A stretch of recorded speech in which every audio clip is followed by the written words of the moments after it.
خب بچه‌ها به این مثال دقت کنید. مثال خیلی خوبی است. خیلی هم مثال جونداری است. خب بعیده که بچه های رشته تجربی همچین سوالی تو امتحانشون ببینن چون خیلی سخته. خب ولی خب این سوال یکی از تمرین های کتاب حسابان بچه های 12. خب بریم سراغ حلش. ببینید بچه ها، تو قسمت یک گفته چی؟ f منفی x. ببینید f منفی x دیگه خیلی ساده است. خب یه چند بار حل کردیم. f منفی x دیگه باید بدونید که چی میشه؟ قرینه میشه نسبت به محور چی بود؟ y. آفر. خب شماره دو هم که میگه 2 تا f x منهای 1. این هم که دیگه تو مثالهای قبلی چند بار بکنم 2 بار همچین چیزی داشتیم که 2 تا f حالا همچین شکلی دیگه، حالا لزوما نگیم که مثلا 2 f x منهای 1. خب مثلا همچین چیزی داشتیم. خب حالا مثلا قسمت سوم گفته چی؟ منفی f x به اضافه 2. خب حالا اینو میخوایم حل کنیم. بچه ها سعی کنید خودتون اول ویدیو رو نگه دارین و سعی کنید خودتون حل کنین. خب اون وقت اگه دیدین که نمیتونین، اون وقت حالا نگاه کنید ببینیم چی میشه سوالش. ولی خب سعی کنید خودتون، چون اگه خودتون حل کنید دیگه اون وقت مطمئن باشه که یاد گرفتین. خب حالا واسه حل این سوال، خب حالا من تا قسمتی هم رفتم جلو. خب ولی خب دیگه نگرانی ندار. ببین بچه ها، منفی fx داریم. خب منفی fx به اضافه 2. میریم برمیگردیم به شرطامون. گفتیم که شرط دوم اگر ضریب f منفی باشد باید نمودار نسبت به محور x قرینه شود.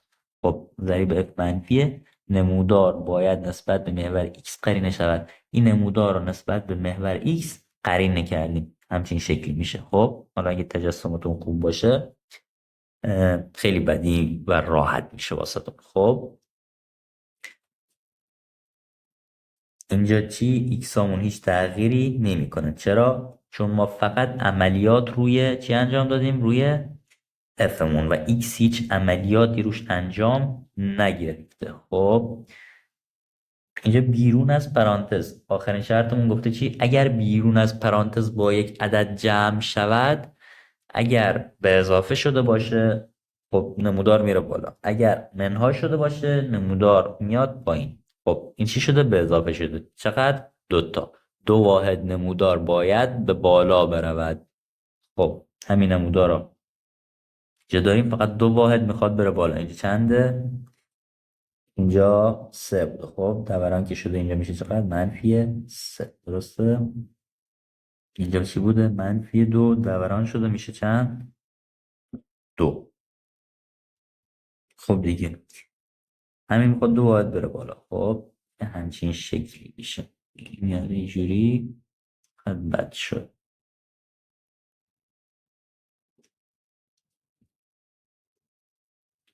خب اینجا میشه چند؟ 2 تا رفته بالا میشه 4. خب اینجا میشه چند؟ اینجا 0 بود. درسته؟ میشه 2. اینجا هم 2 واحد میره بالا دیگه. بله اینجا هم 0 بود. اینجا میشه 2. اینجا چقدر بود؟ اینجا -3 بود، میشه -1. به همین سادگی این سوال است. شد چی؟ منفی x به اضافه 2. حالا قسمت 4. خب 4 گفته چی؟ f 2x منهای 1. خب f 2x منهای 1 نمودارمون رو میکشیم. برمیگردیم به شرط ها. گفته که اگر x دارای ضریب باشد، بله دارای ضریب هست. اگر x دارای ضریب باشد x های نمودار را به ضریب x تقسیم میکنیم. خب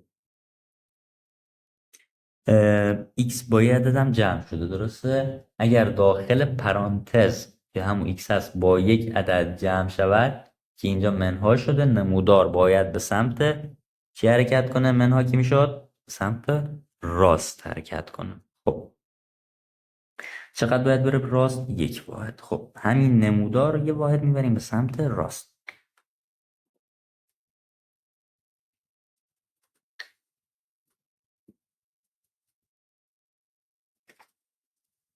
اینجا میشه چند؟ 7. اینجا چند بود؟ 5 بود میشه 6. یه 3 بود میشه 4. اینجا میشه چند؟ 0 بود یه واحد اومد جلو میشه 1. اینجا -2 بود یه واحد اومد جلو میشه -1. اینجا میشه -3. خب این شد چی؟ f f x منهای 1. پیرم ما از ضریب 2 رو هنوز تاثیر ندادیم. خب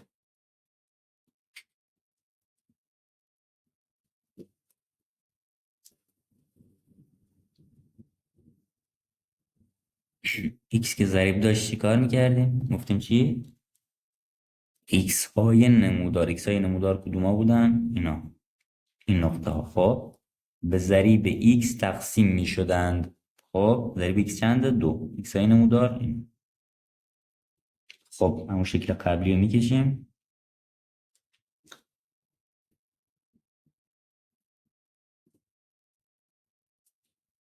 خب شکلی یکم جمع تر میشه دیگه. خب یعنی حالا من درسته مثلا اینجا مثل هم قبلی کشیدم ولی جمع تر میشه، x هاش کمتر میشه. اینجا چند بوده؟ 7. خب تقسیم بر ضریب x میشه.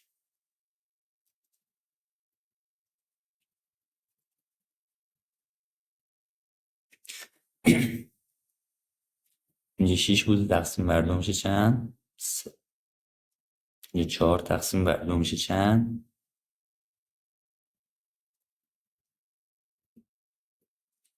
اینجا میشه 1/2. منفی 1/2 و منفی 3/2. صدای من دیگه گرفته دیگه، باید ببخشید به بزرگی خودتون. خب این شد چقدر؟ f 2x منهای 1. از اینجا باید 2x منهای 1. خب اینم از این. و شماره 5 چی گفته؟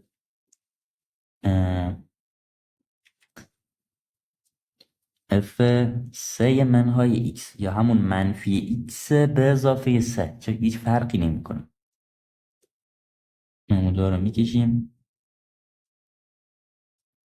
حالا اول دوست داریم مثلا منفی x رو چی کنیم؟ منفی x یعنی چی؟ ضریب x منفیه درسته؟ ضریب x که منفیه چی میشه؟ وقتی ضریب x منفی باشه نسبت محور y قرینه میشه، یعنی همچین شکلی میشه. خب چی میشه؟ خب به اضافه 3 یه مثبت 3 هم کنارشه. خب 3 واحد همین نمودار باید بره بالا. خب اینجور میشه 3 واحد که بره بالا. اینجا چند بوده؟ اینجا -3 بود. 3 تا میاد بالا روی این قرار میگیره. خب یعنی یه همچین چیزی ما داریم میاد اینجا میره اونجا. آها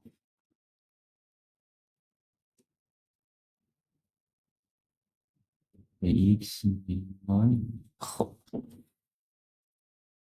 اینجا چند بود؟ 4 بود. 3 باید رفته بالا میشه چقدر؟ 7. اینجا چند بود؟ 2 بود. 3 تا آره 3 تا رفته بالا میشه چقدر؟ اینجا میشه 5. اینجا که 0 شد. اینجا چند بود؟ 0 بود. 3 باید رفته بالا. حالا اینجامون مثلا خورده که کنیم شکلمون دقیق تر دراد. خب اینجا میشه 3. خب به همین سادگی اینم از این مثال.